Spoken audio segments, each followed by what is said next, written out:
correspondiente. Buenos días, licenciado. Buenos días a los estudiantes. ¿Se escucha? ¿Me Sí, se escucha, escucha. licenciado? Bueno, está Sí, se bien. escucha. Va, me hace el favor me la va a ir pasando las diapositivas, licenciado, por favor. Está bien. Está bien. Va, gracias. Buenos días, jóvenes. En el tema de ahora vamos a hablar un poco sobre la valoración de macrófagos y polimorfos nucleares, neutrófilos. Ustedes saben que hay pruebas para los linfocitos, para factores del complemento, pero nos vamos a enfocar únicamente, de acuerdo al objetivo planteado, en comprender las técnicas utilizadas in vitro para valorar la función de macrófagos y polimorfos nucleares neutrófilos. Bueno, sabemos que el origen de estas células, vamos a hacer un recordatorio, están en la médula ósea, en donde a través de citocinas, factores estimulantes del crecimiento de colonias, se van a ir generando células que van a dar origen a la línea mieloide y a la línea linfoide. Entonces tenemos los diferentes granulocitos, de los cuales el neutrófilo es el que participa en la primera línea de defensa. De ahí que la importancia no solo de un buen recuento, sino que de las funciones de este fagocito tienen que ver con enfermedades asociadas, porque el recuento puede estar normal, pero la función asociada con el fagocito, como es la de ingerir la partícula y destruirla con todo su mecanismo, ¿verdad? El estallido respiratorio, entonces esos mecanismos están alterados. De tal manera que existen enfermedades que algunas que ya se traen desde el nacimiento y otras que se pueden adquirir durante el transcurso de la vida. Bueno, ya que hemos hecho un recordatorio del lugar donde se originan, vamos a ver las dos células con las que vamos a tratar, más que todo con el neutrófilo, porque vamos a ver que habrán pruebas para monocitos, pero la dificultad de trabajar con monocitos es que, digamos, el monocito está circulando en sangre, pero ya cuando es residente ya se denomina histiocito. Entonces, como que es más fácil obtener neutrófilos de una sangre completa y hacer la separación, ¿verdad? Que obtener, por ejemplo, los macrófagos residentes, que ustedes saben que están distribuidos en diferentes sitios del cuerpo, ¿verdad? Esto se puede hacer en animales, aunque hay pruebas pues dirigidas para ver, para evaluar la función de estos células que también son fagocitos. Entonces vemos ahí un extendido de sangre periférica para que ustedes pues consideren, tomen en cuenta las diferentes morfologías que si bien se pueden hacer en un extendido de sangre, ver la normalidad y el recuento diferencial, pero en este caso, ¿cómo podemos detectar que este neutrófilo que aparece en ese extendido tenga todas esas funciones desde el momento de que llega una bacteria, movilizarse a través de los vasos, ¿verdad? Llegar a través del proceso de diapédesis por componentes quimiotácticos que pueden ser tejido dañado o pueden ser péptidos bacterianos. ¿Cómo es que este macrófago, este fagocito va a tener esa capacidad de que si se movilizó bien desde su lugar, tendrá esa potencialidad de ingerir esa partícula? Y no solo de ingerirla, sino que destruirla, ¿verdad? Entonces, en un extendido se puede ver un recuento, se puede ver la normalidad, pero la función en sí de la fagocitosis no se puede detectar en este caso. Y a la derecha tenemos un monocito, bueno, que se puede diferenciar de los neutrófilos, en el que el monocito es más grande, ¿verdad? Tiene un núcleo más grande, arriñonado. En el caso del neutrófilo, pues hay diferentes tipos de acuerdo al estadio del neutrófilo, ¿verdad? Generalmente son segmentados. Y todo ese contenido que tienen en citoplasma, saben que son gránulos que están formados por lisosomas, ¿verdad? Son vesículas que se denominan lisosomas, que contienen enzimas.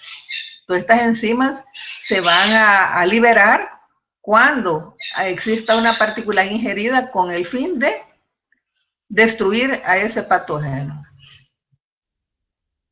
Bueno, vamos a ver que en el caso de los monocitos hay técnicas para ver en muestras tisulares el uso de los marcadores, ¿verdad? Con anticuerpos monoclonales. Entonces, lo que interesa es que el fagocito tenga esa capacidad de atrapar a la partícula extraña, a la bacteria, y destruirla. Entonces, en el caso de los monocitos, se puede hacer un ensayo, ¿verdad?, con microorganismos muertos recubiertos con anticuerpos. Ahí tenemos en esa imagen, pues, el fagocito. Tenemos la partícula y tenemos los anticuerpos en celeste, ¿verdad? Ustedes saben que la porción FAB es la que captura el antígeno y de esa forma lo hace más apetecible. Es más fácil si está opsonizado para que pueda ser englobado, en este caso, por un fagocito. Tenemos nuevamente los fagocitos mononucleares, ¿verdad? Están en sangre periférica, ahí reciben su nombre, monocitos, pero cuando ya están residentes en los diferentes tejidos se llaman histiocitos. Y la forma de englobar las partículas extrañas es por pinocitosis o por fagocitosis. Fagos es comer. Entonces estos son fagocitos profesionales. En el caso de los macrófagos no solo tienen la función de fagocitar, de englobar partículas extrañas o microorganismos, sino que también presentan antígenos, ¿verdad? Tienen esa capacidad de presentar los péptidos al complejo mayor de histocompatibilidad, ¿verdad? En este caso, pues, tienen esa otra función, la de presentación de los antígenos y de estimular, pues, una serie de secuencias que tienen que ver con los mecanismos de la respuesta inmune innata y adquirida. Nuevamente, bueno, sabemos que las células hematopoyéticas progenitoras van a dar origen a través de la producción de ciertas interleucinas que van a servir para la maduración de todas estas células, factores estimulantes de colonias, los SCF, y en este caso pues va a pasar de monoblasto, que es la forma más rudimentaria, dijéramos, más inmadura, a promonocitos y luego a monocitos. Posteriormente, cuando están en los tejidos se denominan histiocitos y se van a llamar también macrófagos residentes. De esta forma, pues hay una cantidad de macrófagos residentes, por ejemplo, en el hígado, las células de Cooper. Tenemos los MALP en el intestino, los macrófagos alveolares, las células de microglia, los osteoclastos en el hueso, ¿verdad? Entonces, por eso les mencionaba al principio cómo se va a tomar muestra, en este caso, de un paciente, ¿verdad?, para evaluar la función de estas células, ¿verdad? Entonces se hace en animales en donde se les tiene que inyectar unas sustancias químicas y después sacrificar al animal para obtener estos macrófagos. Es más que todo, pues, son pruebas con neutrófilos las que vamos a tener en esta clase. Ahora, la morfología de estos fagocitos, pues, es característica, pues ustedes saben diferenciar. Tenemos ahí, ese es un monocito. Había mencionado que tiene un núcleo grande, arriñonado, con numerosos gránulos, y también expresan ciertos antígenos, ¿verdad? Enzimas en su citoplasma. Y de ahí, pues, que estos fagocitos profesionales se caracterizan por ese proceso, fagocitosis, con el fin de eliminar patógenos. Y además, recordarles que el macrófago también presenta antígenos. Entonces ahí tenemos nuevamente un extendido de sangre periférica para que ustedes vean la morfología. Muy bien. Y ahí pues el macrófago con los receptores de inmunoglobulinas para poder presentar los antígenos. En la siguiente vamos a ver que en el extendido de sangre ya ustedes vieron que se puede distinguir, ¿vale? Ustedes conocen la morfología de cada uno de los granulocitos, lo pueden diferenciar de un linfocito, de lo que es un eosinófilo, de un neutrófilo y de un monocito. Ahora, si se trabaja con suspensiones o muestras de tejido, se van a utilizar marcadores, ¿verdad? Que establecen las moléculas de membrana con anticuerpos monoclonales.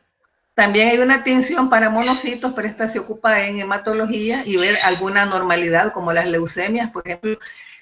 Tinción para monocitos es la estearasa no específica o estearasa alfa-nactol. Esta es una coloración que permite visualizar la morfología de estos monocitos en un extendido. Pero estas son tinciones que se ocupan para hematología y ver alguna anormalidad sanguínea, en este caso, para estas células en especial.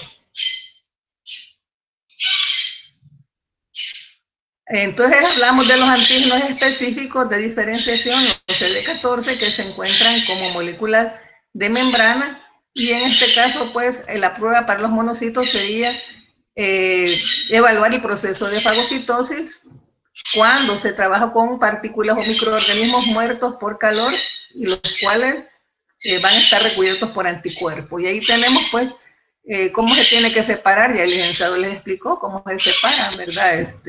Lo que se utiliza, el Dextran, el Ficol, ¿verdad? Para poder obtener los monocitos, en este caso, aislados para poder realizar la prueba.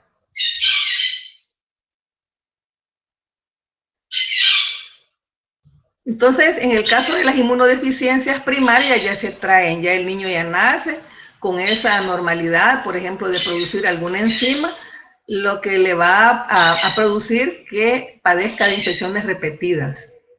Entonces, este es un trastorno que ya lo trae congénito y se va a manifestar en la primera infancia. Por otro lado, habrán inmunodeficiencias secundarias, o sea, que se adquieren en el transcurso de la vida por alguna anomalía anatómica, por ejemplo, el VIH. Entonces, es necesario hacer evaluación inmunológica porque el paciente padece de infecciones repetidas, ¿verdad? Abscesos, infecciones a nivel de piel como celulitis y otras, ¿verdad? Entonces, además de la evaluación inmunológica, habrá que ver la patogenicidad del microorganismo. Esto obedece a una deficiencia del sistema inmune, ¿verdad? Hay que hacer una evaluación de la inmunidad natural, que es la primera línea, dijimos que son los neutrófilos.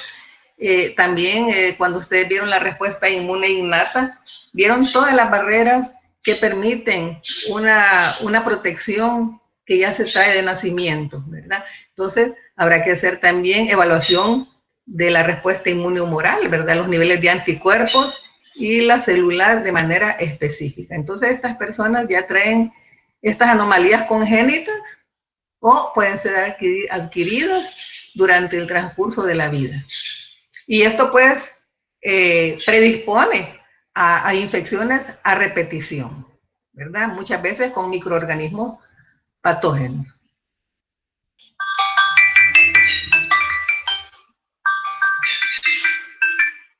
La siguiente, por favor. Bueno, de los fagocitos podemos decir que el hemograma, ¿verdad? Nos va a dar una amplitud de valores para poder establecer cómo está el individuo, ¿verdad? El médico muchas veces nos va a dejar un hemograma para evaluar, ¿verdad? Si alguien padece de una infección, ¿verdad? Y se van a ver los recuentos, si es de bacterias, los neutrófilos, si es una enfermedad alérgica o parasitaria, los eosinófilos y así va. Si es una enfermedad viral, los linfocitos. Entonces, el hemograma proporciona bastante información. Ahora, en el caso de las neutropenias, que es la disminución de los neutrófilos, puede ser una neutropenia transitoria, que no va a ocasionar problemas, pero si es una neutropenia y la persona, pues en ese caso tiene una infección, habrá que valorar. Entonces, en estas pruebas de evaluación de la función fagocítica, puede ser que el recuento de neutrófilos esté normal, ¿verdad? Pero, o pueden estar aumentados también. Lo que sucede es que el neutrófilo tendrá que ser evaluado en su función fagocítica. Y aunque los recuentos sean normales o algunas veces están elevados, no se puede concluir de que el paciente está protegido. porque en este caso el neutrófilo presenta alguna disfunción que habrá que evaluar en el laboratorio. Entonces, la adhesión también puede estar alterada, ¿verdad? La locomoción, desde el momento que el neutrófilo, como lo tenemos en la izquierda, en la parte izquierda abajo, circula normalmente en un vaso, ¿verdad? Y normalmente los neutrófilos tienen una circulación, digamos, en el lumen del vaso, en el centro, y van con el flujo normal de sangre. Pero cuando hay una sustancia quimiotáctica que está enviando un mensaje, entonces ya el neutrófilo ya no va a circular en el lumen, sino que se va a ir adhiriendo al endotelio y de esta forma va a ir rodando hasta que se abren esos espacios en el endotelio para que a través de ese proceso de diapédesis el neutrófilo puede llegar al sitio de la lesión, atraído por las sustancias quimiotácticas. Entonces, tiene que ver la locomoción y la deformabilidad, porque vean, el citoesqueleto del neutrófilo le permite como hacerse más delgadito, ¿verdad? Moldear su estructura para poder atravesar entre las células. Y después llegar al sitio de la lesión y tener esa capacidad de reconocimiento de esa sustancia extraña, ¿verdad? Entonces, todo esto mediado, pues, por sustancias quimiotácticas que le permiten, pues, al neutrófilo, al fagocito, llegar al sitio de la lesión. Entonces, por ejemplo, péptidos de bacterias, fracciones del complemento. Entonces, durante el proceso de la fagocitosis se van a dar varios eventos. Desde el momento que el neutrófilo va a circular y va a salir del vaso, ¿verdad? Va a llegar al sitio de la lesión y se va a dar todo ese proceso que conlleva lo que es la fagocitosis, con la finalidad de destruir los microbios y después del proceso de digestión en el citoplasma del neutrófilo, eliminar el material fagocitado, como dijéramos, los desechos de esa partícula o de ese microorganismo infeccioso. Entonces ahí tiene que ver, pues, la quimiotaxis, ¿verdad? De qué manera, pues, el neutrófilo va a estar trabajando cuando, digamos, un microorganismo está opsonizado, que es el que está recubierto de los anticuerpos o de fracciones del complemento para que sea fácilmente ingerido y que sea apetecible al macrófago, ¿verdad? Entonces, todos esos mecanismos, desde el proceso de ingestión, la formación de la vacuola, después la formación del fagosoma, el fagolisosoma, y la fusión de las enzimas lisosomales de este neutrófilo hasta establecer aquellos mecanismos que son destructivos, ¿verdad? En qué momento se van a generar esos mecanismos oxígeno dependientes que van a liberar todas aquellas sustancias altamente microbicidas, ¿verdad? A partir del oxígeno, como son el anión superóxido, el radical hidroxilo, se genera peróxido de hidrógeno, el ácido hipocloroso. Entonces, todos estos tienen efecto letal sobre el microorganismo o partícula fagocitada. Al final, pues se degradan, se eliminan los desechos y el fagocito, pues, si se puede reparar, lo hace, si no, pues ese fagocito, pues ya, digamos, ya quedó destruido. Y es bien importante que durante la noche se dice que se tiene que reparar el sistema inmune. Entonces, durante el reposo, en la noche, todos estos mecanismos que han acontecido durante el día, todas esas batallas que ha liberado el cuerpo frente a tanto microorganismo del ambiente, que lo inhalamos, que lo ingerimos, todo, ¿verdad? Que tenemos, entonces en la noche tiene que reparar el sistema inmunológico, ¿verdad? De esa forma, para poder eliminar, pues, sus células que ya están envejecidas o destruidas y reparar las que se puede reparar, o si no, eliminarlas.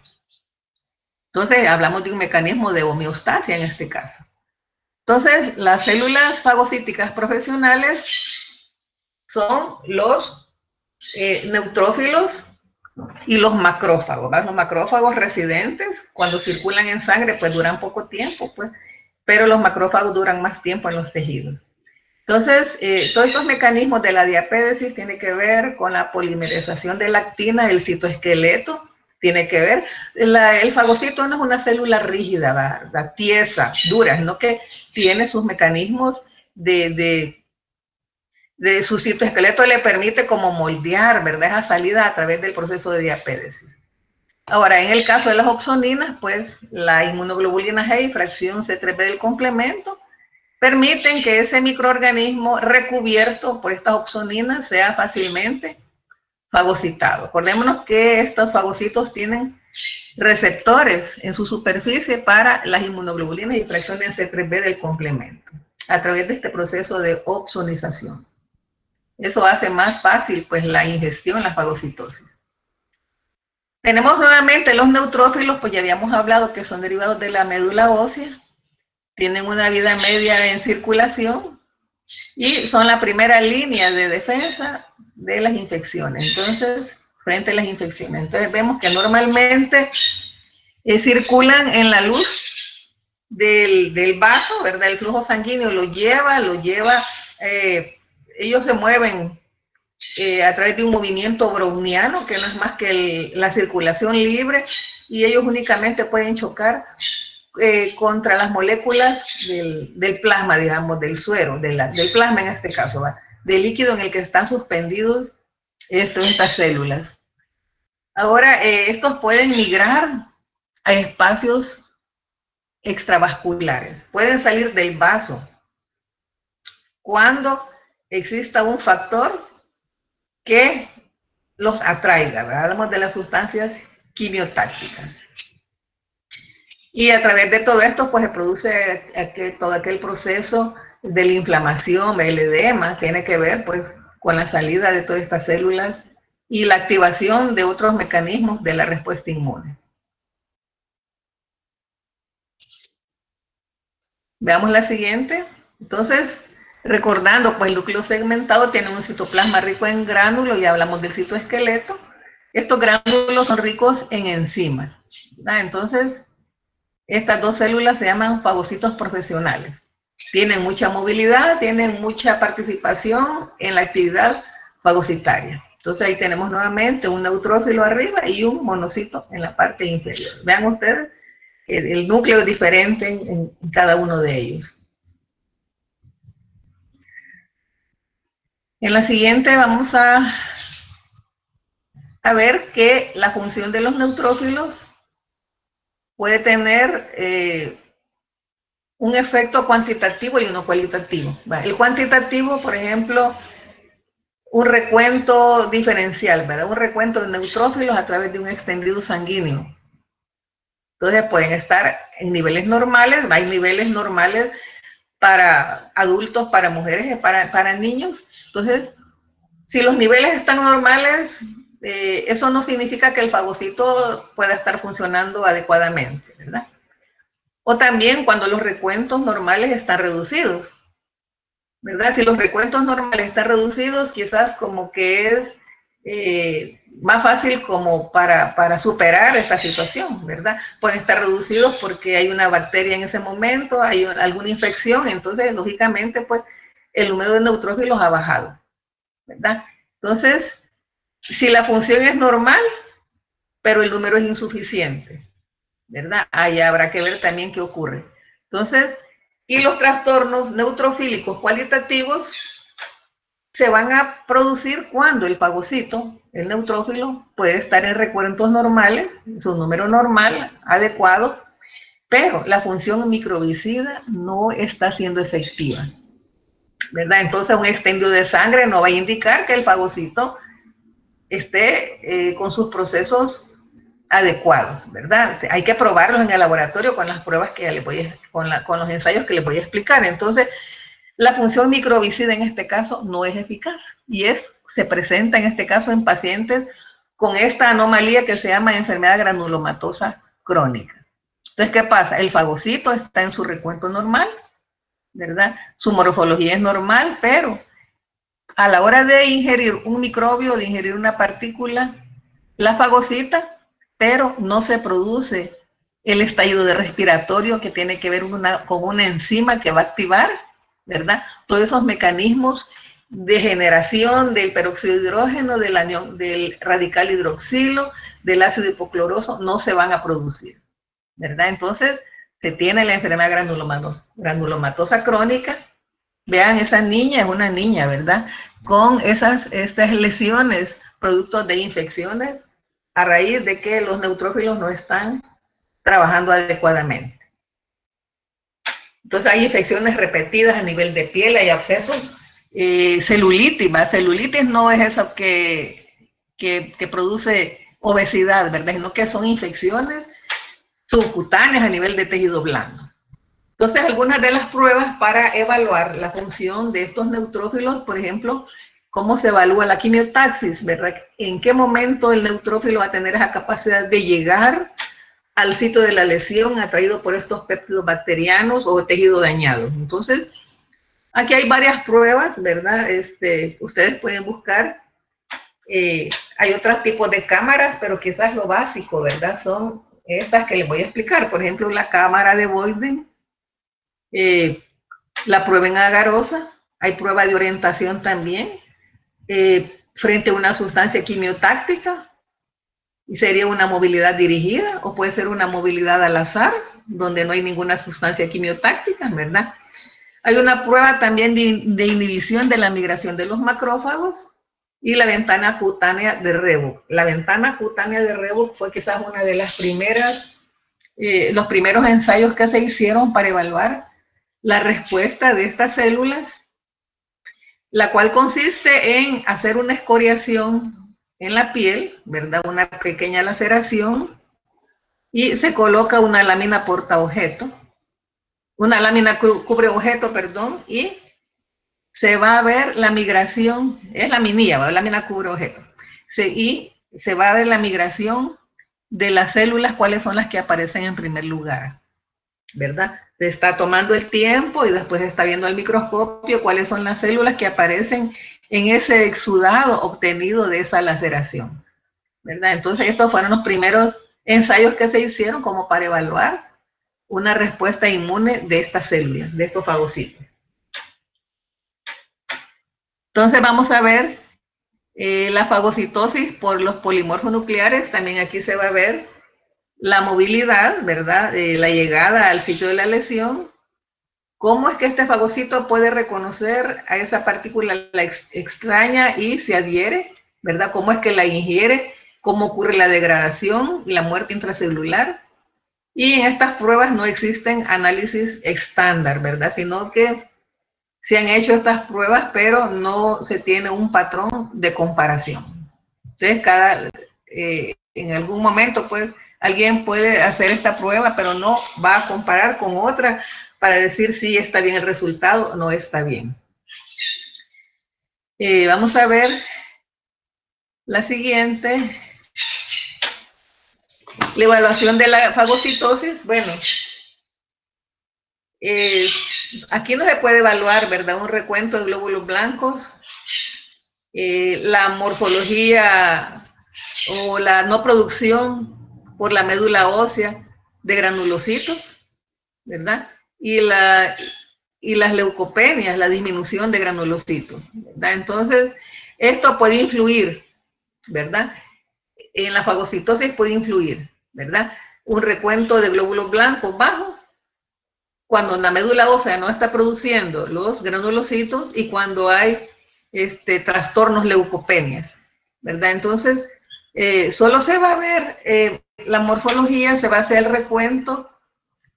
Eso puede ayudar, ¿verdad? Si digamos que estos exámenes dan estos resultados, puede ser que esto esté interfiriendo en el proceso de la fagocitosis, pero hasta ese momento no se sabe cómo es que está trabajando el fagocito.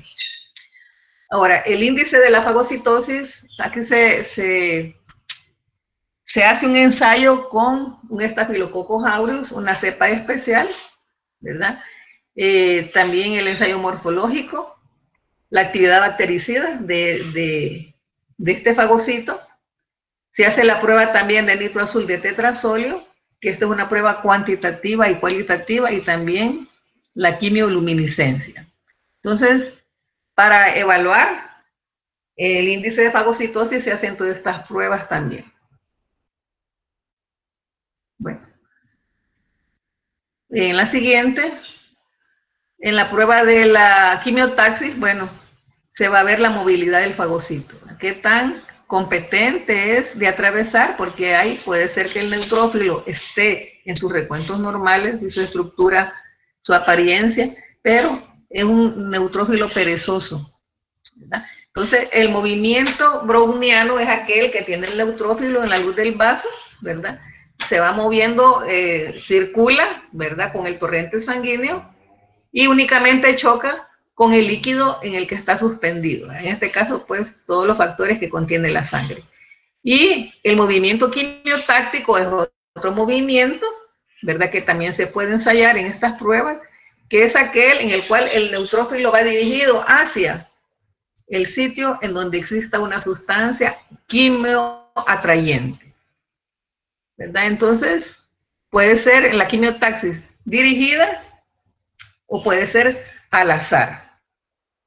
Bueno, entonces aquí se va a evaluar, pues, qué tanto el neutrófilo llegó, atravesó ese filtro, que después se va a examinar en la cámara en donde tienen que llegar los neutrófilos atraídos por el quimioatrayente y se va a ver qué cantidad de células han llegado, ¿verdad? Atraídos por esa sustancia quimiotáctica.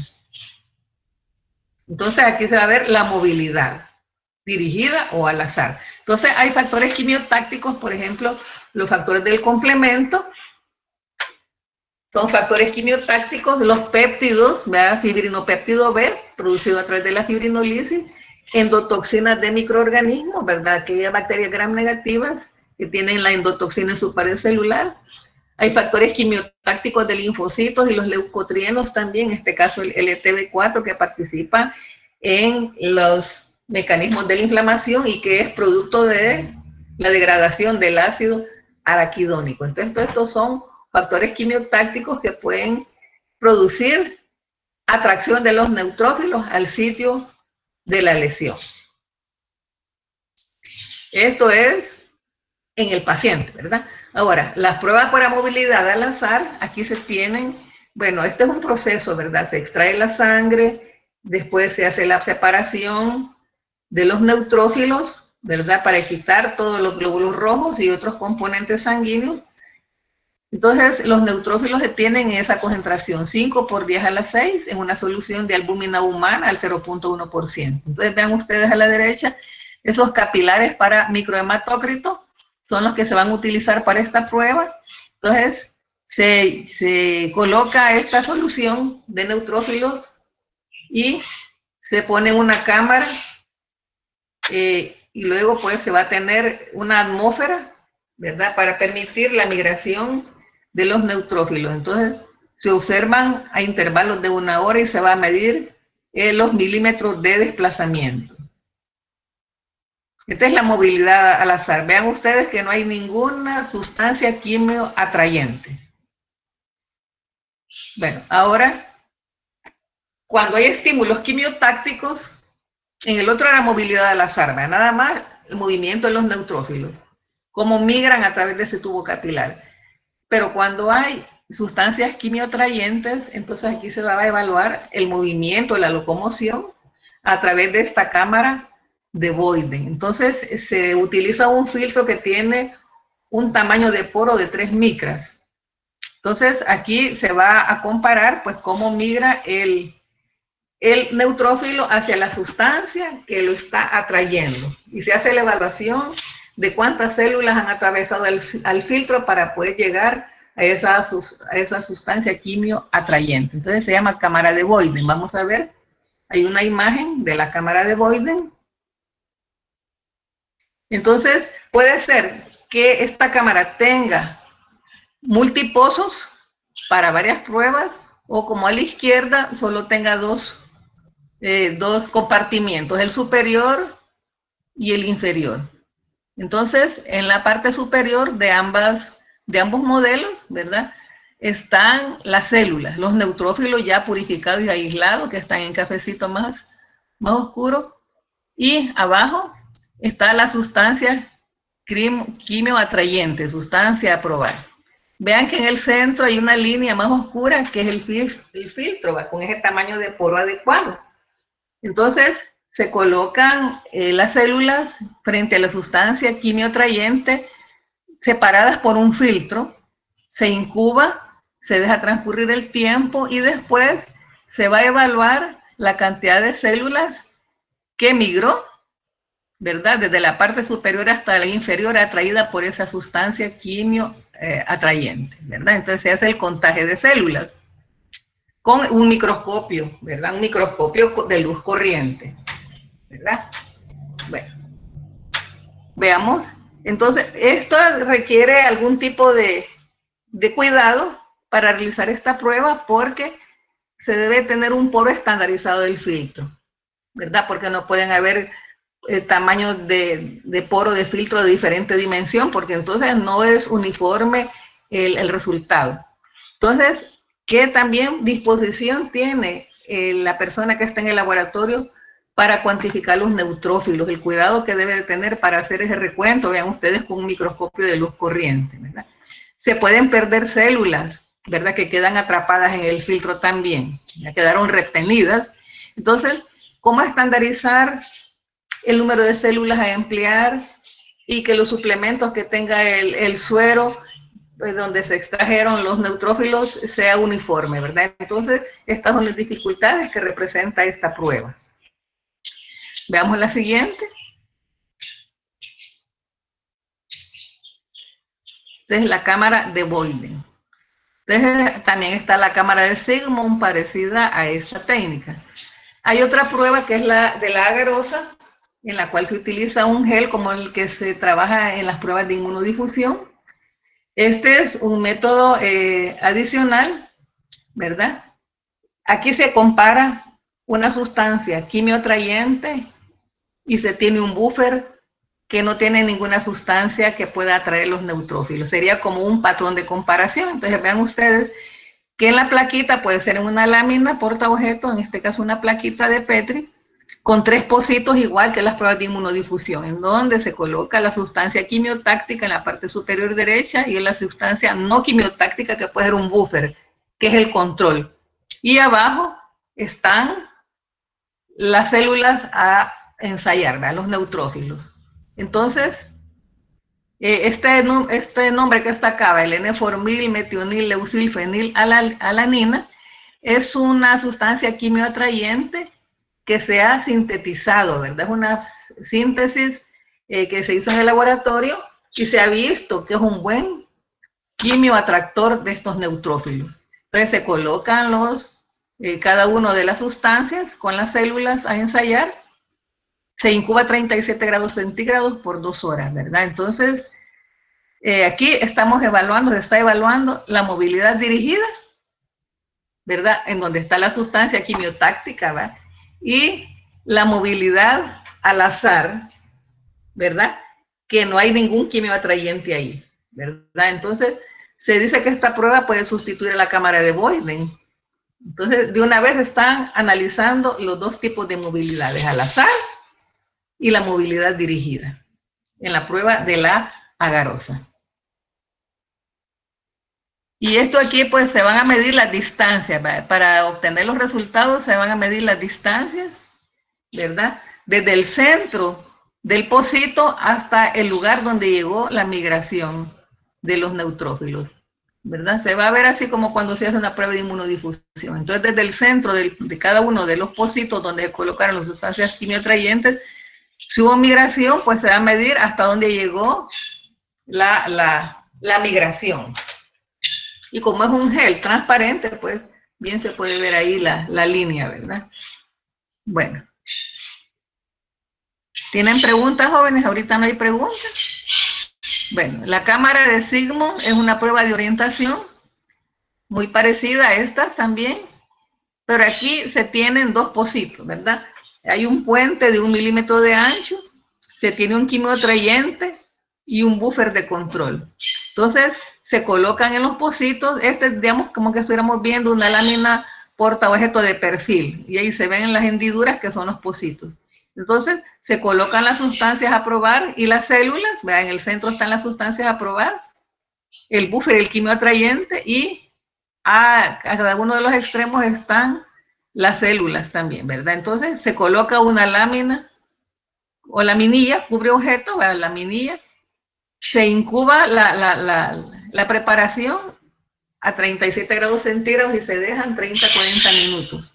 Entonces, estos resultados se van a ver, ¿verdad? Las laminillas que contienen los fagocitos se van a ver en un microscopio de contraste de fase.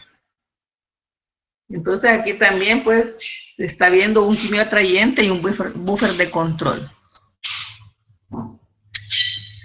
La prueba de inhibición de la migración de los macrófagos, llamada MIR, veamos en la diapositiva inferior, se tiene un capilar con una suspensión de macrófagos. Ya vemos que los macrófagos no son fáciles de obtener, ¿verdad? Se trabaja con animales.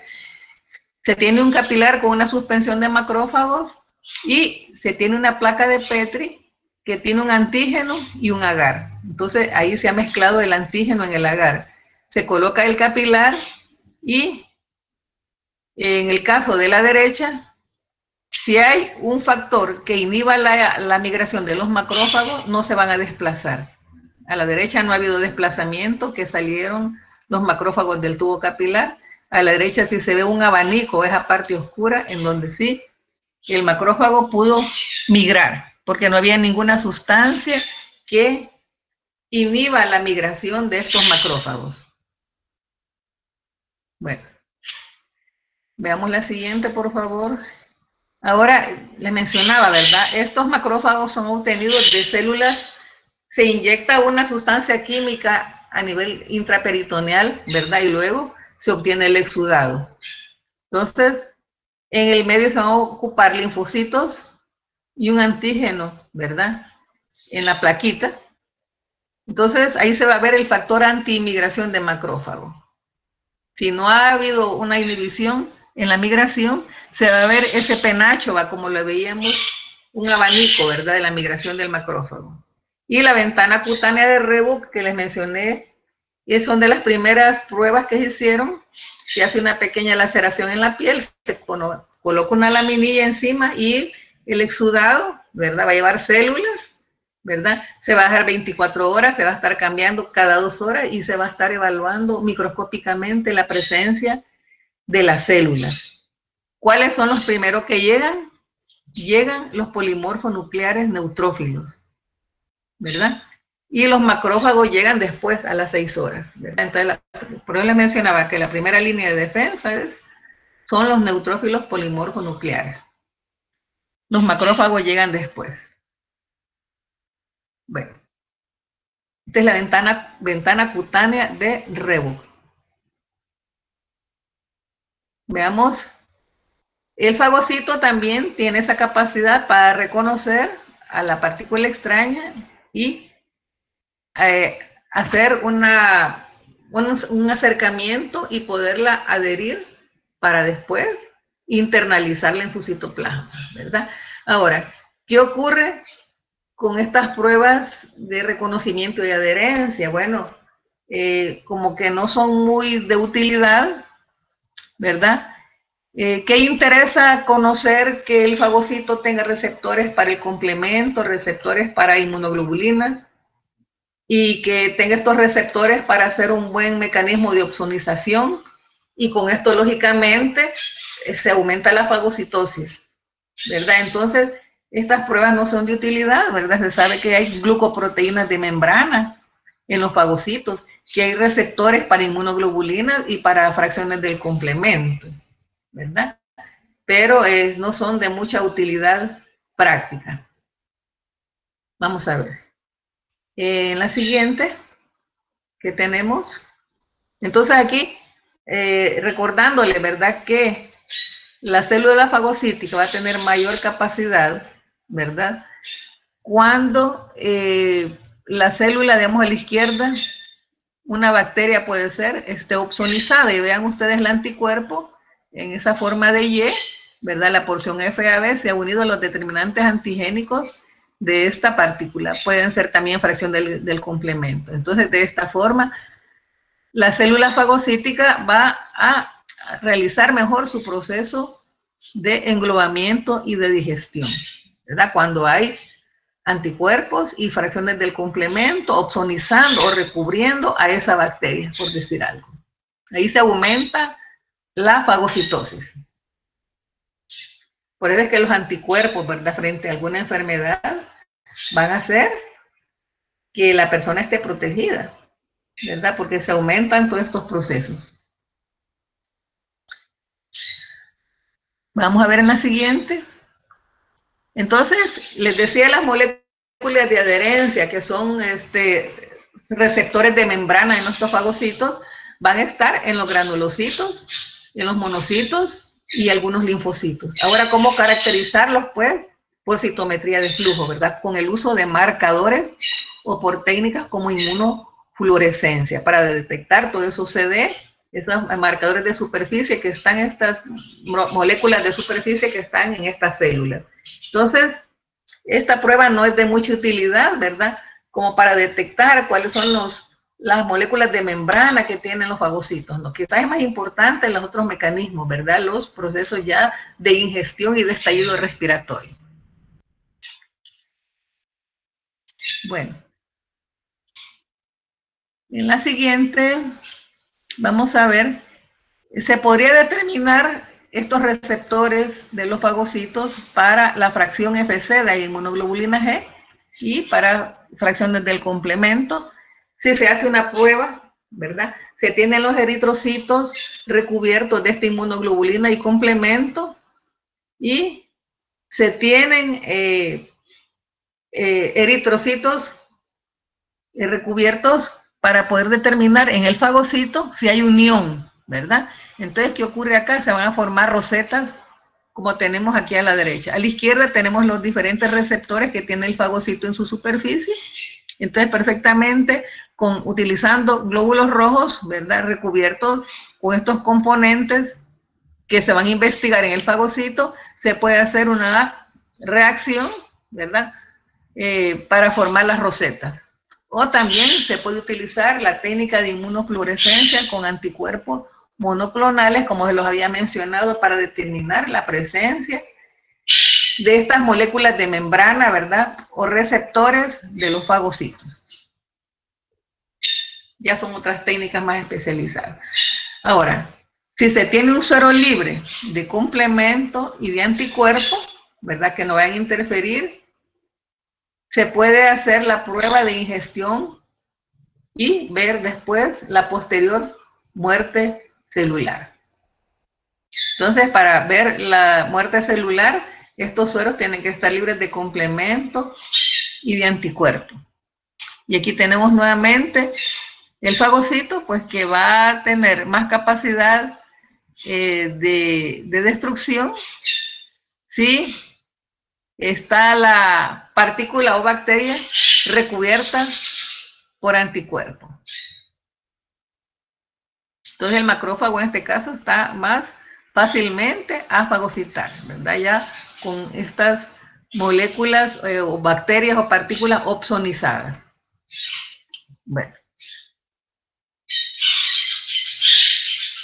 Veamos la siguiente, las pruebas para ingestión. Entonces, vean ustedes que se ha ido desglosando cada uno de los procesos de la fagocitosis, desde la migración, ¿verdad? Vamos a ingestión, después sigue el mecanismo del estallido respiratorio. Entonces, ¿qué ocurre en esta prueba de ingestión? Bueno, es necesario que la bacteria sea englobada a través de una invaginación de la membrana del fagocito y sea internalizada en lo que es el fagosoma, ¿verdad? Entonces, veamos, si está opsonizada es mejor la fagocitosis, ¿verdad? Se aumenta más la fagocitosis.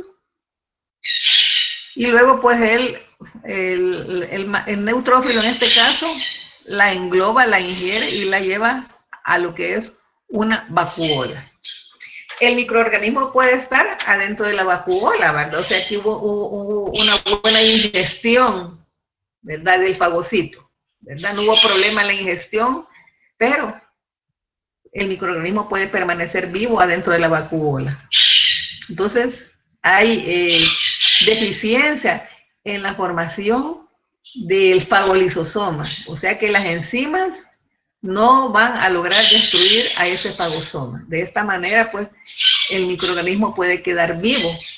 Y aunque se tenga un buen recuento de los neutrófilos y una buena fagocitosis, el mecanismo de estallido respiratorio con acción destructiva no se va a llevar a cabo. Entonces, estos son problemas que se presentan en pacientes con enfermedad granulomatosa crónica. Veamos la siguiente, por favor. Entonces, cuando un fagocito, bueno, va a invertir energía desde el momento que sale de la circulación y se dirige hacia donde está la sustancia quimioatrayente. Pero una vez que el fagocito está frente a esa bacteria y la engloba, empieza a consumir energía, ¿verdad? La ingiere, la internaliza en esa invaginación de su membrana y estamos hablando pues de que si está opsonizado es mucho más apetecible.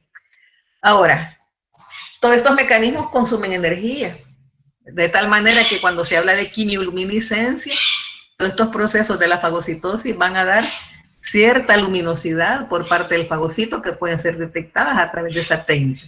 Entonces, una vez que han sido englobados, comienza el proceso de la degranulación. Entonces, para hablar de degranulación y muerte, primero tiene que haber una ingestión, ¿verdad? Entonces, cuando se dice del índice fagocítico, habría que ver cuántas bacterias en este caso logró ingerir el fagocito, ¿verdad? Entonces, dependiendo de la cantidad de bacterias. Entonces, el índice fagocítico se debería referir a la cantidad de bacterias ingeridas, no en sí a lo que es el proceso de fagocitosis. Entonces, pero en sí, las pruebas para ingestión van a evaluar todo el proceso fagocítico en general, recordándoles que la bacteria puede haber sido englobada, hay un fagosoma, pero no se producen los mecanismos destructores del estallido respiratorio. Vamos a ver pues que hay una deficiencia en una enzima para generar todos estos procesos metabólicos. Vean cómo el fagocito tiene una gran participación, ¿verdad?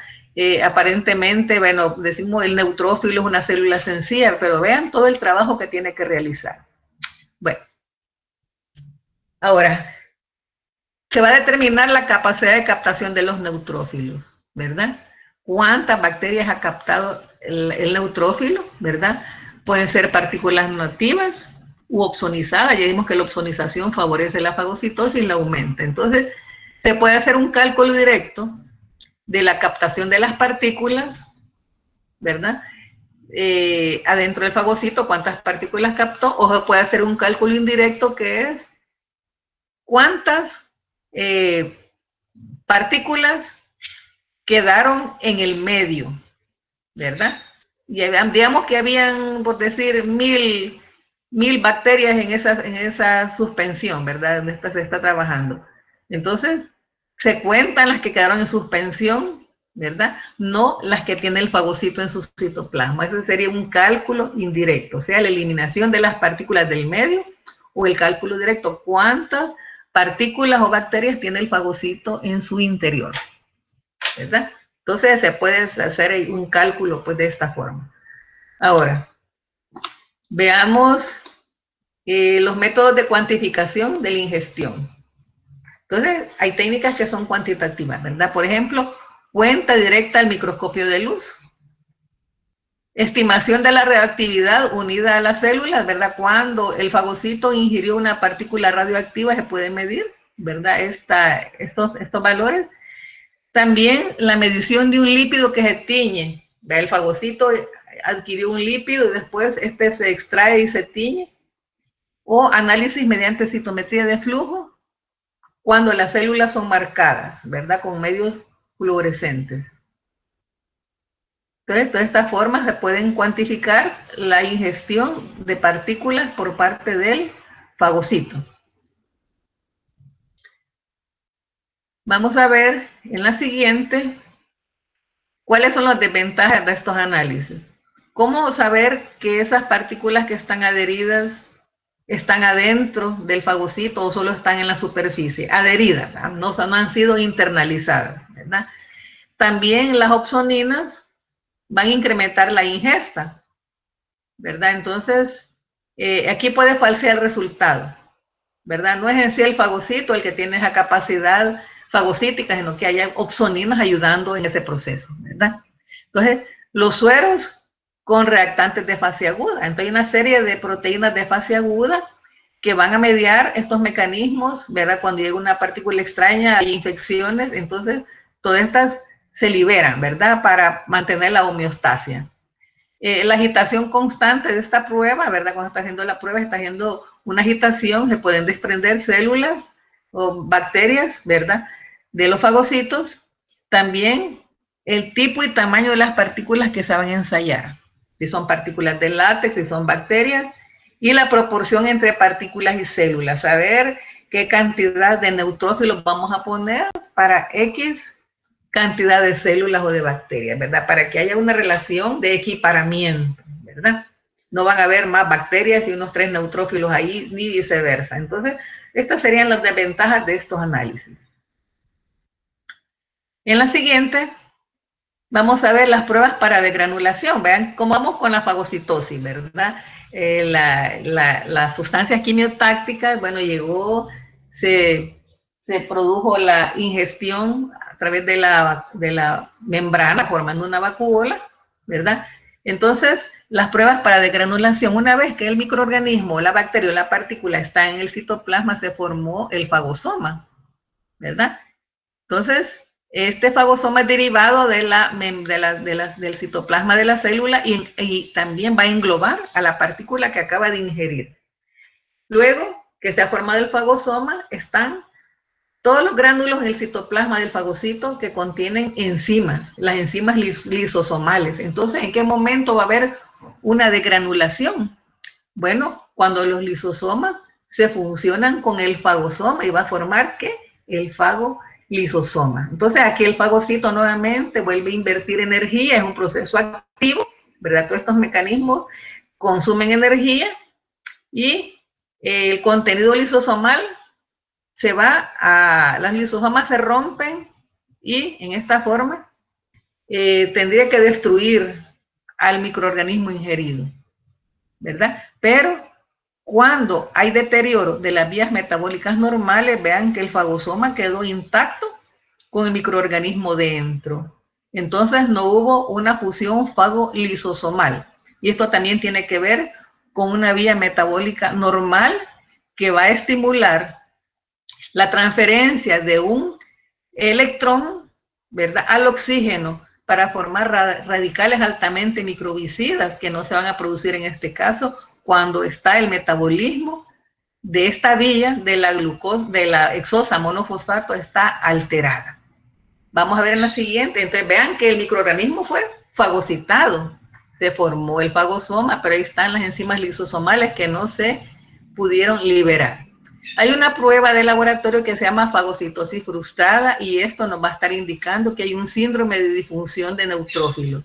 ¿Qué pasa? Hay una alteración en el metabolismo de todos estos procesos microbicidas independiente de la ingestión. ¿Por qué? El microorganismo fue ingerido, pero no se producen todos estos mecanismos destructivos.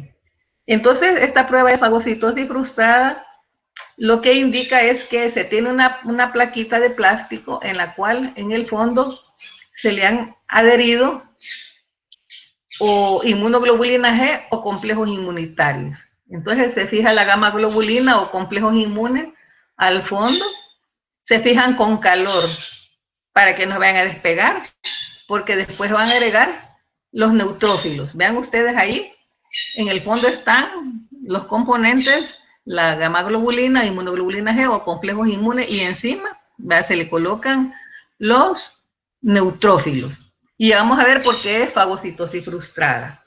¿Cómo? Creo que en la siguiente está.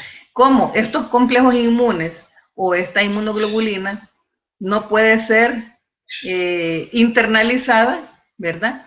Viene el fagocito, se posiciona encima y no las puede ingresar. Entonces, porque están pegadas. Entonces, ¿qué pasa? Hay una adherencia del fagocito con los complejos inmunes o con la inmunoglobulina y no las puede internalizar. Entonces, lo que hace el fagocito es Al contacto con su membrana hay una estimulación interna. Se empiezan a liberar las enzimas lisosomales al exterior. Las vierte, las saca, vea, porque no puede ingresar estos componentes, entonces tiene que liberar sus enzimas al ambiente, al exterior. Entonces el índice de que se han liberado estas enzimas de los lisosomas nos está indicando la presencia de beta-glucuronidasa y de fosfatasa ácida. Entonces la detección de estas enzimas nos está indicando que las enzimas lisosomales se liberaron al exterior, ¿verdad? Entonces, si hay una muerte celular no específica o citólisis, se va a detectar la enzima deshidrogenasa láctica, ¿verdad? Que es una enzima que no es granular, no está contenida en los gránulos de los lisosomas. Ahora, ¿cuáles son las aplicaciones de esta prueba de fagocitosis frustrada? Bueno, cuando hay retardo en los procesos de degranulación de los neutrófilos. Entonces, sí se ingirió la bacteria, por ejemplo, pero no hubo una degranulación o hubo retardo, fue muy lento. Y en este caso, pues siempre se asocia con la enfermedad granulomatosa crónica.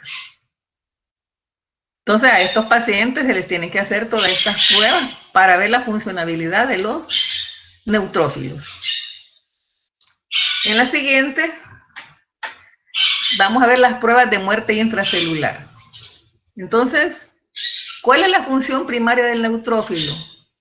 Garantizar que va a estar al frente de un microorganismo para destruirlo y de esa forma proteger al hospedero, ¿verdad? Entonces, vean que todas las etapas anteriores, ¿verdad?, del neutrófilo fueron exitosas, ¿va? Desde que salió del vaso, desde que se acercó a la partícula extraña por fenómenos quimiotácticos, desde que hizo el englobamiento de la bacteria, de la partícula, hizo la formación del fagosoma. Digamos que hubo una función adecuada del fagolisosoma y el estallido respiratorio, ¿verdad? Entonces, ahora, todos estos procesos anteriores a la muerte intracelular no garantizan que el neutrófilo esté trabajando bien, ¿verdad? La migración, la ingestión, la formación del fagosoma. Hay que ver cuáles son las pruebas para determinar si hubo muerte intracelular.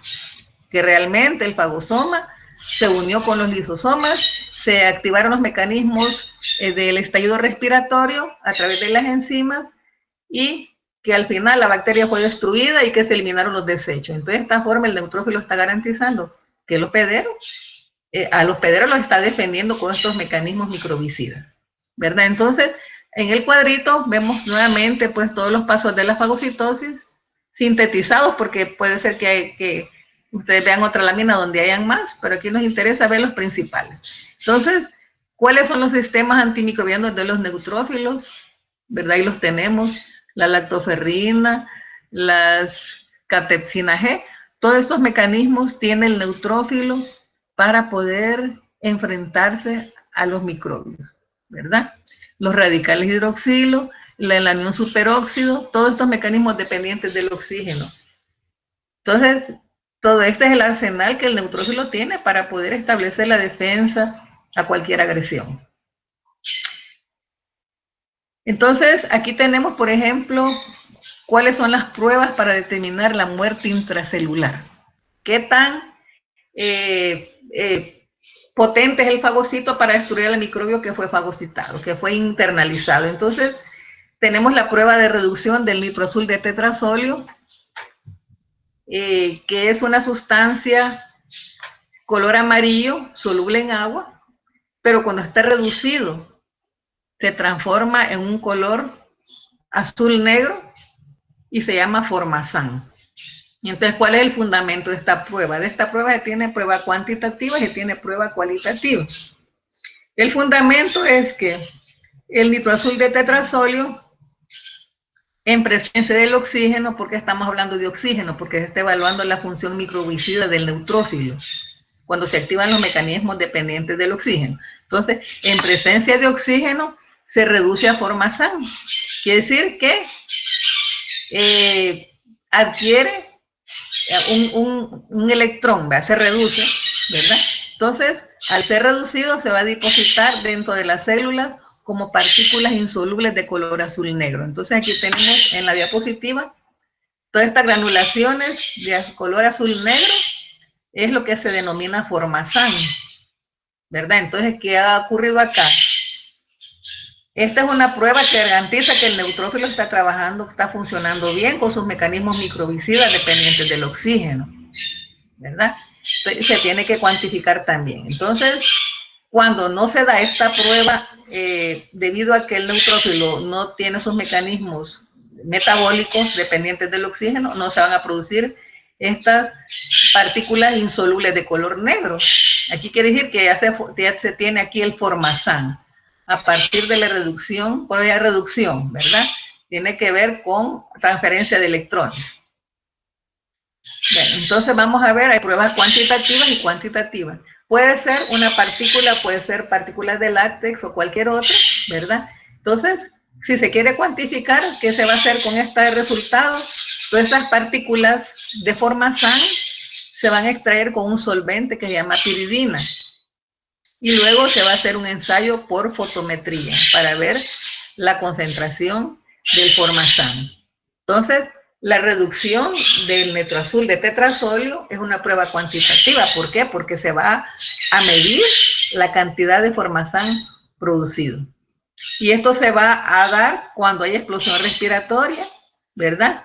Quiere decir que participa la vía del monofosfato de hexosa, ¿verdad? En esta explosión respiratoria. Si hay alteraciones en esta vía del monofosfato de hexosa, entonces el estallido respiratorio no se va a producir. Por lo tanto, el formazán no se va a estar depositando en el citoplasma del neutrófilo, o va a estar en menor cantidad. Por eso tiene que cuantificar. Y así hay valores, hay porcentajes que nos indican sí qué tan potente está el fagocito, estos mecanismos destructivos. Veamos la siguiente, por favor. Bueno, entonces, aquí tiene que ver una enzima que participa en el proceso metabólico de la transferencia de electrones. Es esta enzima nicotinamida adenina dinucleótido fosfato oxidasa.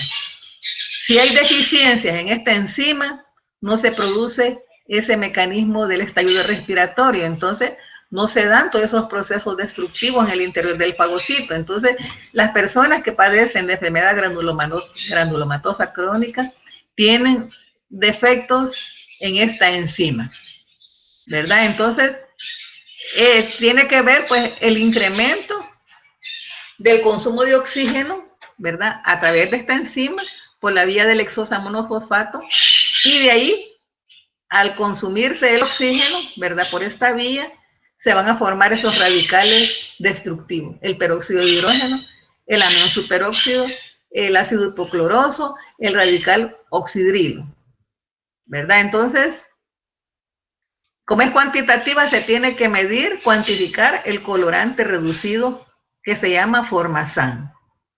Entonces, ¿qué pasa con la falla en la reducción del colorante?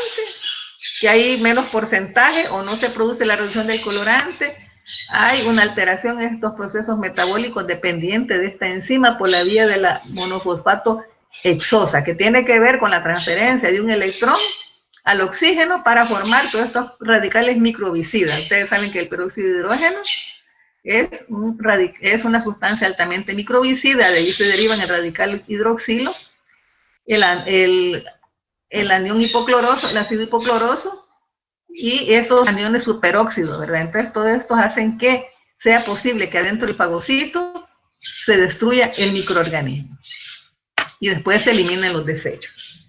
Veamos la siguiente. Entonces, esa deficiencia de esa enzima le da al paciente la incapacidad para generar estos intermediarios del oxígeno que son altamente microvicidas. Entonces, ¿qué ocurre? Los microbios permanecen adentro del fagocito y no son destruidos. ¿Cuál es la aplicación de esta prueba? El diagnóstico de la enfermedad granulomatosa crónica, y tenemos un niño va con esas lesiones. Ellos padecen mucho de infecciones, ¿verdad? A nivel de piel, por microorganismos, pues, productores de pus. Bueno, La prueba cuantitativa de la reducción del nitroazul de tetrazolio a Formasan nos proporciona pues la técnica. Se tienen los neutrófilos aislados, ¿verdad? Es un proceso para aislar los neutrófilos. Se tiene una solución salina balanceada, se tiene el componente químico, el nitroazul de tetrazolio y las partículas de látex. Entonces se hace una mezcla, se incuba a 37 grados centígrados por 15 minutos y ya ven ustedes que hay que cuantificar, hay que extraer el solvente de los neutrófilos hay que extraer el Formasan con el solvente piridina y después se hace una medida con espectrofotómetro a 515 nanómetros para cuantificar la cantidad de Formasan que se ha producido. Entonces, ¿qué nos indica de la función de los neutrófilos cuando hay cambios en la absorbancia? ¿Verdad? En el caso, pues, los neutrófilos que fagocitan activamente y que destruyen van a tener cierto nivel de absorbancia que favorece, contrario a los neutrófilos que no tienen esa capacidad de fagocitar y de destruir. Entonces, esto nos proporciona resultados anormales cuando se detecta la enfermedad granulomatosa crónica. Hay una anormalidad en los resultados. Entonces, esto sirve para orientar al médico, pues, de que se trata de este trastorno que se hereda. Bueno, ahora, ya esto ya lo había mencionado, entonces, como son pruebas cuantitativas, el recuento de células coloreadas y el total, ¿verdad? Tiene que estar cercano entre 80 a 100%, ¿verdad? Del valor de lo que se hace en esta prueba. Si hay porcentajes menores, quiere decir que hay una disfunción de los neutrófilos. Bueno, y aquí tenemos a la izquierda unas células, unos neutrófilos que tienen una capacidad destructiva, pues hay reducción del nitroazul de tetrazolio a Formasan, y a la derecha, pues no vean ustedes que no aparece esa reacción. Entonces, a la derecha, pues un paciente con enfermedad granulomatosa crónica. ¿Cuáles son las modificaciones de esta prueba? Bueno, se dice que esta prueba es más sencilla porque con una gota de sangre se puede hacer en una lámina portaobjeto, ¿verdad? Y siempre se tienen los neutrófilos aislados, las partículas de látex y la sustancia química. Esto se ve al microscopio y se tiene que corroborar, ¿verdad? Se tiene que hacer esta prueba, digamos, como una fase preliminar y después comprobar con el método cuantitativo. Esta nada más quizás es para observar la reducción del compuesto químico a Formasan, pero habrá que confirmar los resultados con el método cuantitativo porque hay que reportar también esos porcentajes. En la siguiente, bueno, tenemos acá, ¿verdad? Los fagocitos, en donde se ve las dos, ¿verdad? En las dos hay presencia de granulaciones de Formasan. En las dos, en un extendido de sangre. Veamos qué es la quimioluminiscencia. Bueno, los neutrófilos consumen energía, ¿verdad? Durante la fagocitosis. Entonces, cuando los neutrófilos están activados con todos estos mecanismos, van a emitir una pequeña radiación electromagnética, ¿verdad? Son radiaciones tan bajas que se tienen que utilizar detectores sensibles como tubos fotomultiplicadores, ¿verdad? Entonces, durante el estallido respiratorio que acontece en el citoplasma del fagocito, toda esa explosión respiratoria, ¿verdad? La generación de esos radicales libres del oxígeno, la participación de las enzimas, la transferencia del electrón para formar los superóxidos, el peróxido de hidrógeno, todo eso consume energía, ¿verdad? Entonces, ¿qué ocurre? Hay una pequeña emisión de luz y aquí se detecta la actividad microbicida, ¿verdad? Aunque sea baja la luz, entonces se va a detectar con estos tubos fotomultiplicadores. ¿Qué sucede? Vemos en el cuadrito de arriba de esas barritas de luz, ¿verdad? Que vemos, que nos gusta mucho verlas, pulseritas o cositas, artículos que se agitan y emiten esa luz, ¿verdad? Estas son sustancias químicas que se mezclan en el interior y producen esa luminosidad. Abajo que vemos una luciérnaga, ya no se miran luciérnagas, ¿verdad? Todas son selvas de cemento ya en nuestro país. Entonces las luciérnagas tienen en su estructura, tienen esas sustancias químicas, por ejemplo la luciferasa, ¿verdad? Que al ponerse en movimiento emiten luz, ¿verdad? Entonces estos animalitos en particular, también hay medusas, en el fondo del mar hay medusas, hay peces que tienen estas sustancias químicas, estas proteínas que pueden emitir esa radiación. Ahora, la luciérnaga no tiene ninguna actividad microbicida, ¿verdad? Dios la hizo así, ¿verdad? Bueno, entonces veamos qué pasa con esta quimioluminiscencia. Dijimos que el fagocito puede emitir cierta cantidad de radiación electromagnética que puede ser detectada a través de esta medición, ¿verdad? Veamos la siguiente, por favor.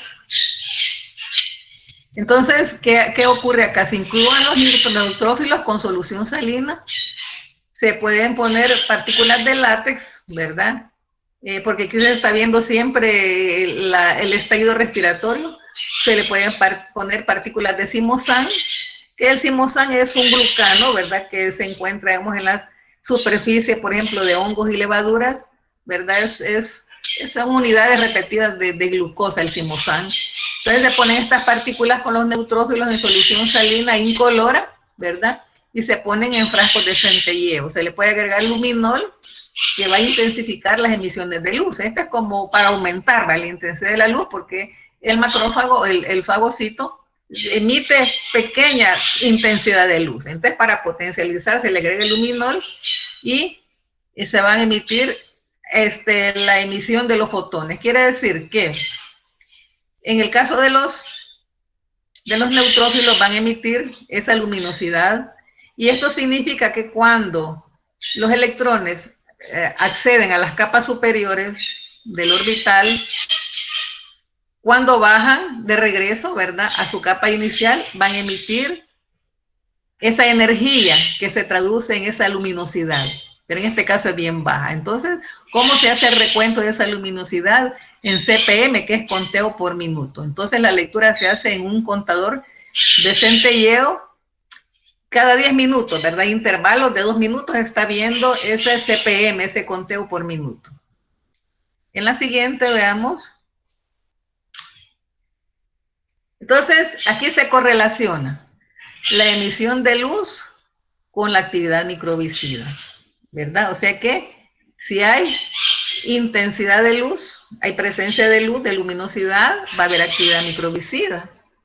Lo contrario sería, no hay producción de ese conteo por minuto, de ese centelleo, de que decir que el fagocito está en condiciones deplorables, ¿verdad? No presenta esa actividad microbicida, aunque tuvo un buen proceso de diapédesis, de movilización por sustancias quimiotácticas, una buena internalización, se formó el fagosoma, pero ahí está, que no se activaron todos esos mecanismos destructivos, ¿verdad? Entonces la actividad microbicida en este caso o está disminuida o no se produjo.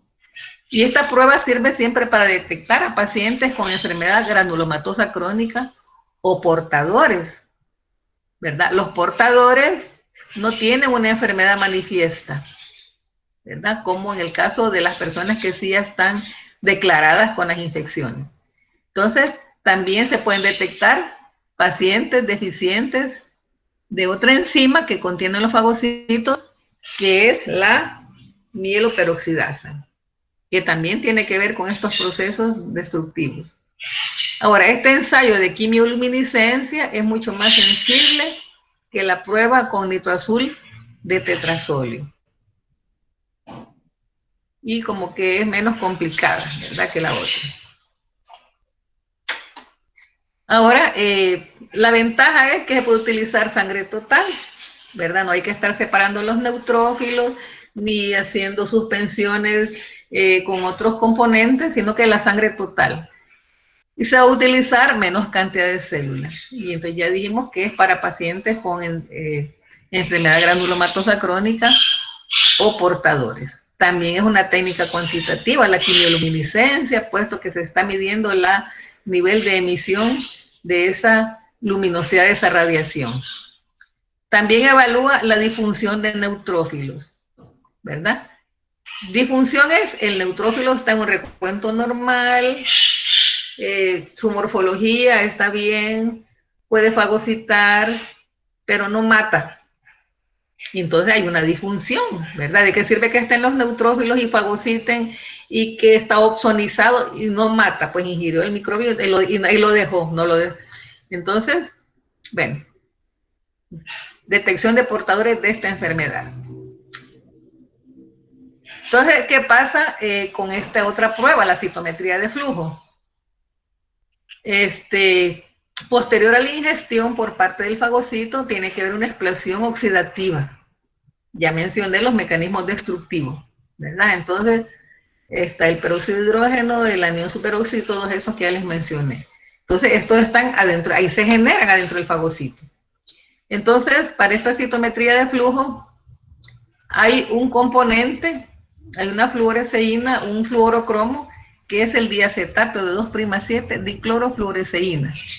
Entonces, este componente, las estearasas del neutrófilo, que son enzimas, lo van a degradar, lo escinden, lo rompen, ¿verdad? Y cuando se aplica esta técnica, se va a ver una diclorofluoresceína que es fluorescente, con esta citometría de flujo.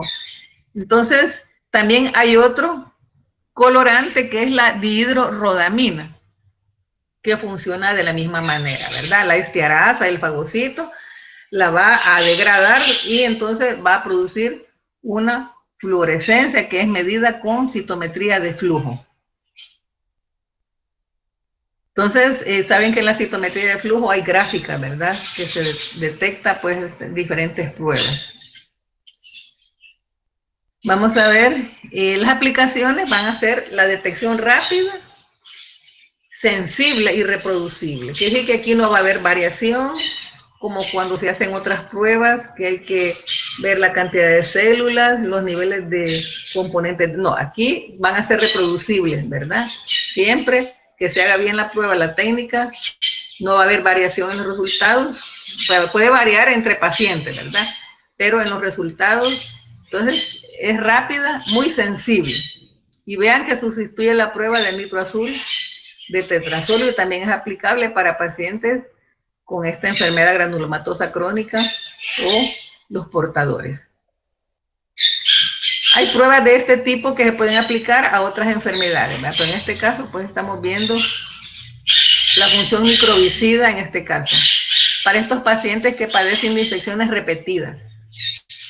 Ahora, en el análisis microbicida de los neutrófilos, aquí se trabaja con bacterias. Y vean que es una cepa de Staphylococcus aureus 502A. No es cualquier cepa de Staphylococcus aureus, ya está tipificada que esta, su número, su categoría tiene que estar en esta clasificación, ¿verdad? Entonces, aquí se va a analizar esta bacteria, qué capacidad tiene el fagocito de que la destruya, de que la englobe y que la destruya. Pueden ser analizados, además del Staphylococcus aureus, otros hongos o bacterias con esta misma técnica, ¿verdad? Porque el principio va a ser el mismo.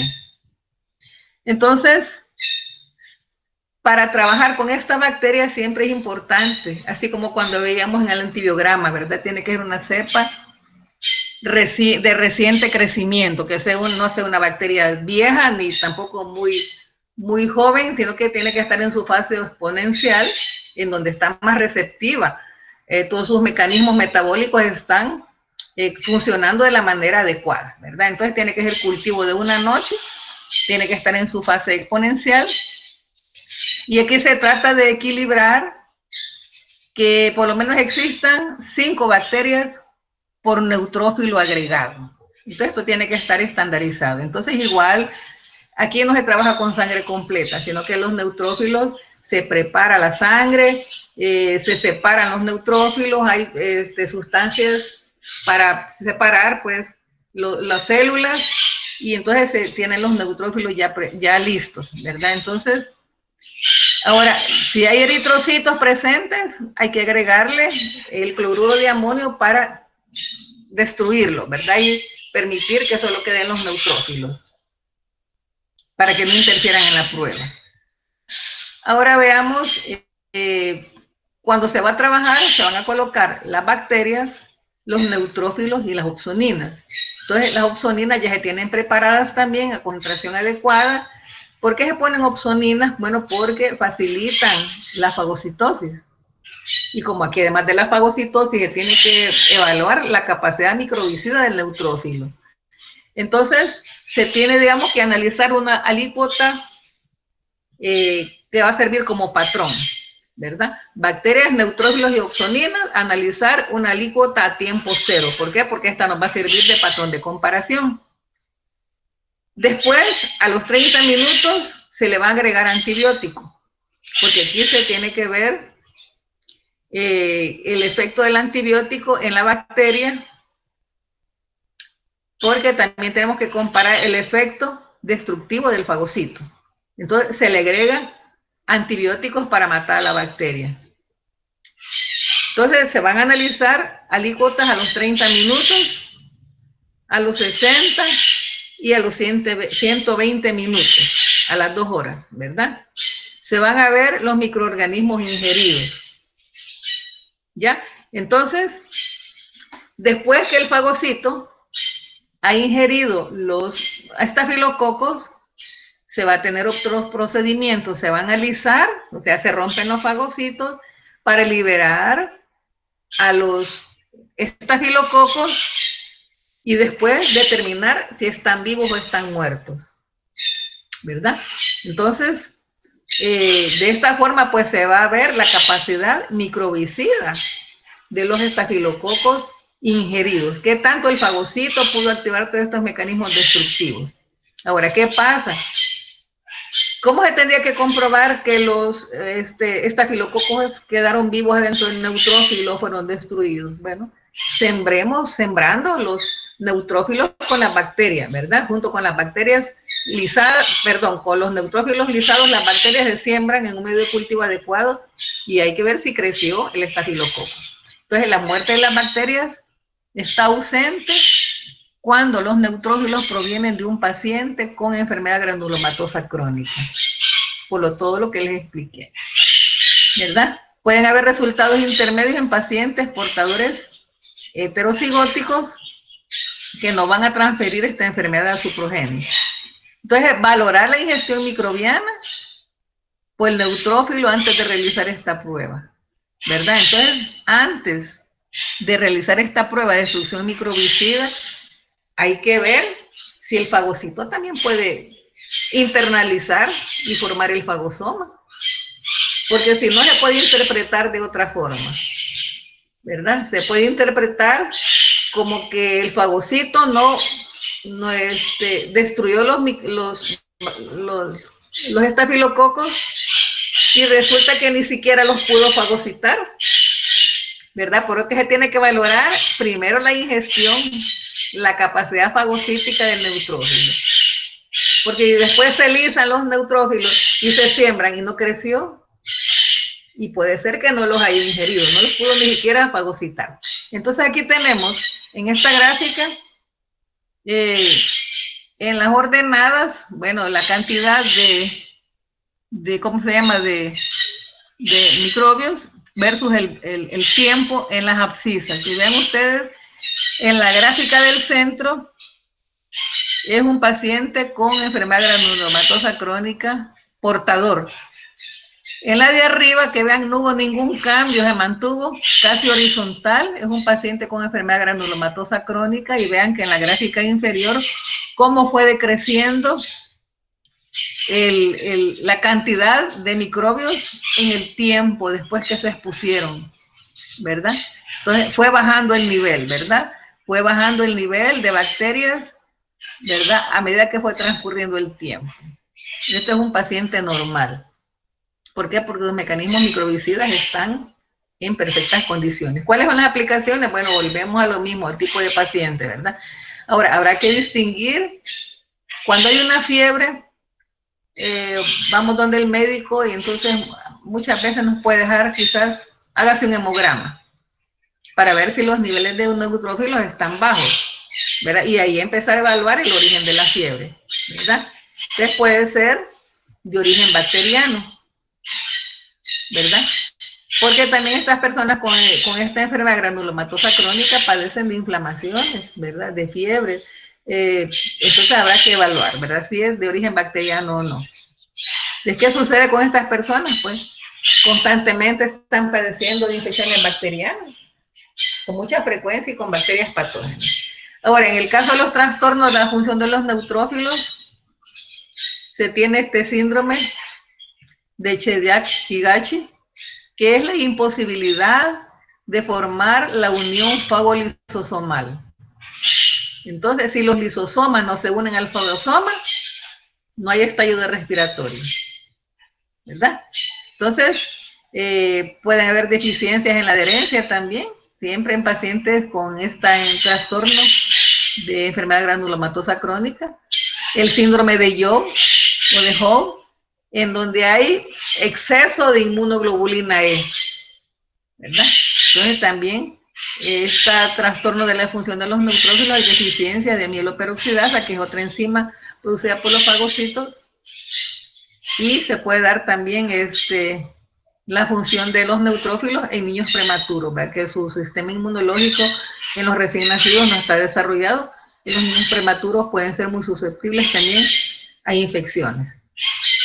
Entonces, no sé si hay otra diapositiva ahí. Bueno, sí. Entonces, los trastornos de la función del neutrófilo es bien amplia, todos estos síndromes, la leucemia aguda, en los niños prematuros, la crioglobulinemia que ya la vimos, deficiencia de la adherencia de los leucocitos, ¿verdad? El síndrome de Joe, de Chidiac-Higachi. Entonces, todas estas son disfunciones de los neutrófilos. Y hay diferentes anomalías, ¿verdad? Que pueden influir, pues, o estar influenciadas por esta disfunción de los neutrófilos. En las pruebas de la función de los macrófagos, bueno, se pueden obtener en animales, ¿verdad? ¿Cómo vamos a obtener un macrófago alveolar de un paciente, va? Que todavía esté vivo? Eso no se puede. Entonces, los macrófagos pueden tener diferentes funciones de acuerdo a su origen, ¿verdad? Entonces, se hacen estudios en animales. En el hombre es fácil trabajar con neutrófilos porque se obtienen de sangre periférica.